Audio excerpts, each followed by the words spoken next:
আসসালামু আলাইকুম। আপনারা দেখতে পাচ্ছেন যে নীলফামারীর রামগঞ্জ বাজারে যে জিরো পয়েন্টটি রয়েছে, সেই জিরো পয়েন্টটি বিসমিল্লাহ জুয়েলার্সে আজকে ভয়াবহ এবং চুরি হয়েছে। সে চুরির যে স্বর্ণালঙ্কারগুলো ছিল সবগুলো কিন্তু চুরি হয়ে গেছে। এখানে মানে বানানো আংটি ছিল, এখানে নাকের ফুল ছিল এবং এখানে তারা বলতেছে এখানে বিভিন্ন চুরি ছিল, মানে চুরি এবং চেন ছিল এবং ক্যাশে বেশ কিছু টাকা ছিল।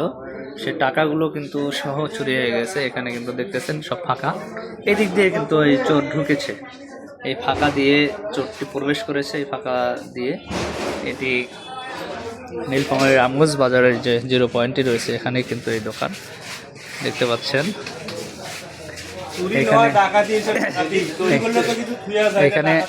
এখানে হচ্ছে যে স্বর্ণের যে কারিগরের যে দোকানটি সেটি কিন্তু এর ভিতর দিয়ে কিন্তু ঢুকেছে এবং এইখানে এই যে দেখা যাচ্ছে এই ফাঁকা জায়গাটি যে রয়েছে, এখানে ফাঁকা জায়গাটি দিয়েই কিন্তু প্রবেশ করেছে চোর। এই চোর প্রবেশ করে কিন্তু এখানে এসেছে, এই ঘর দিয়ে, এই ফাঁকা দিয়ে কিন্তু এখানে ঢুকেছে। এর দিন দুপুরে যে চুরি হচ্ছে, এটা কি মনে করতেছো তুমি? এটা তো চুরি না, এটা ডাকাতি। চুরি হলে কোনো কিছু রাখি যেত, এটা ডাকাতি করছে, সব কিছুই নিয়ে চলে গেছে। একদম কোনো কিছু রাখে নাই। মাসে অর্ডারে জিনিসপাতি ছিল, দুধ ছিল, আরও চেন্টের অর্ডার ছিল, এগুলো সহ নিয়ে গেছে। ওনাদের যে রেডিমেড জিনিসগুলো এগুলো নিয়ে গেছে।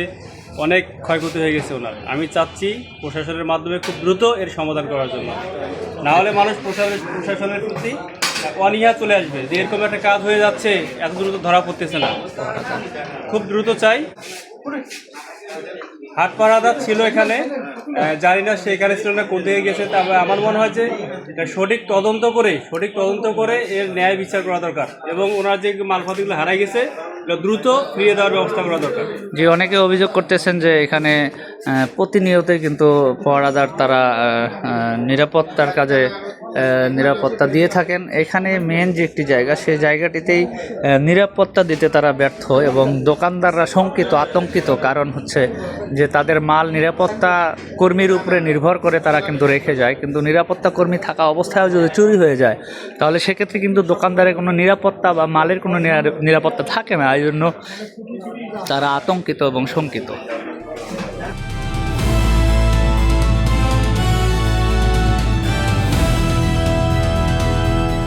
দিনাজপুর টিভি, মানুষের জীবনের কথা বলে।